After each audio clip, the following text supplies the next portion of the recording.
യേശുമിശിഹായുടെ ജനനത്തിന്റെ പെരുന്നാൾ ആഘോഷങ്ങളിൽ പങ്കെടുക്കുവാൻ നമ്മൾ ഇടയാകുമ്പോൾ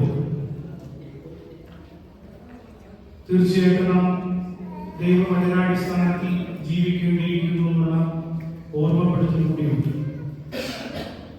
ഇവിടെ വിശുദ്ധ യോഹന്നാന്റെ സുവിശേഷം 8-ാം അധ്യായം 7-ാമത്തെ വാക്യം യേശു തമ്പുരാൻ തന്റെ ചുറ്റുപാടുള്ളവരോട് പറയുകയാണ്, എന്നിട്ടും നിങ്ങളെന്നെ കൊല്ലുവാൻ നോക്കുക, കാരണം എന്റെ വചനത്തിന് നിങ്ങളിൽ ഇടമില്ല. നിങ്ങളെന്നെ കൊല്ലുവാൻ നോക്കുന്നു, കാരണം എന്റെ വചനത്തിന് നിങ്ങളിൽ ഇടമില്ല. If you look for an opportunity to kill me because there is no place in you for my word, എന്റെ വചനത്തിന് നിങ്ങളിൽ ഇടമില്ലായെങ്കിൽ നിങ്ങൾ എന്നെ കൊല്ലുവാൻ നോക്കുന്നു. യേശുവിന്റെ ജനനത്തോടനുബന്ധിച്ച് യേശുവിന്റെ ജനനം നടക്കപ്പെടേണ്ടതിന് യോസഫ് പിതാവും അമ്മ മറിയവും പല വാതിലുകളിൽ പോയി മുട്ടുന്നുണ്ട്. പക്ഷേ ഒരു വാതിലുകളും തുറക്കപ്പെടുന്നില്ല.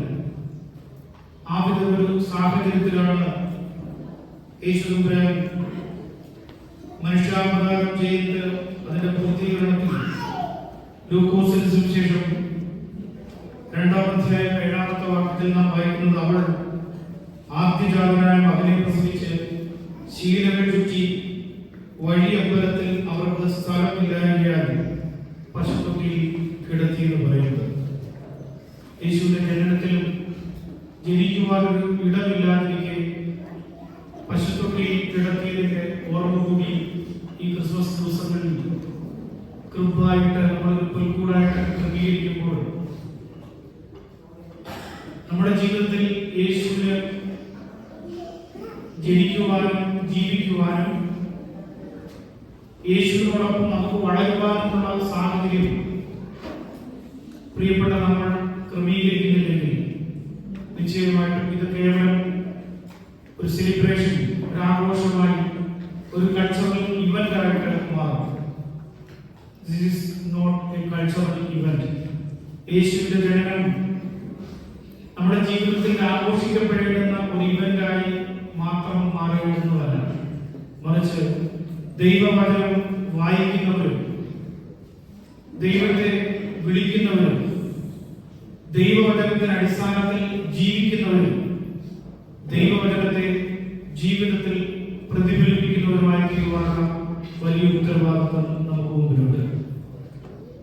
അങ്ങനെയെങ്കിൽ മാത്രമേ യേശു പറയപ്പെടുന്ന ഈ വചനങ്ങൾ നമുക്ക് നേരെ ഒരു ചോദ്യമായി, നമുക്ക് നേരെ കൈ ഉയർത്തിക്കൊണ്ട് വിരൽ ചൂണ്ടിക്കൊണ്ട് ചോദിക്കുന്ന ഒരു ചോദ്യമായി മാറാതിരിക്കരുത്.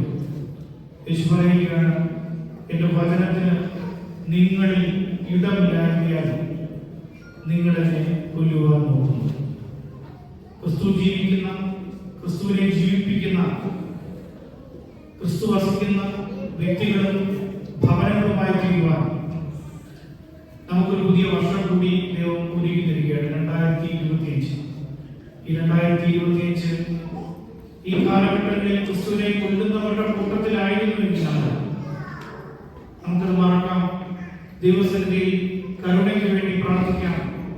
നിശ്ചയമായിട്ടും ദൈവം നമ്മളോട് കരുണ ചെയ്യുകയും ഈ പുതിയ വർഷം ക്രിസ്തു നമ്മളിൽ ജീവിക്കുന്ന ദൈവവചനം നമ്മളിൽ ജീവന്റെ വചനമായി രൂപാന്തരപ്പെടുന്ന വർഷമായി തീരട്ടെ.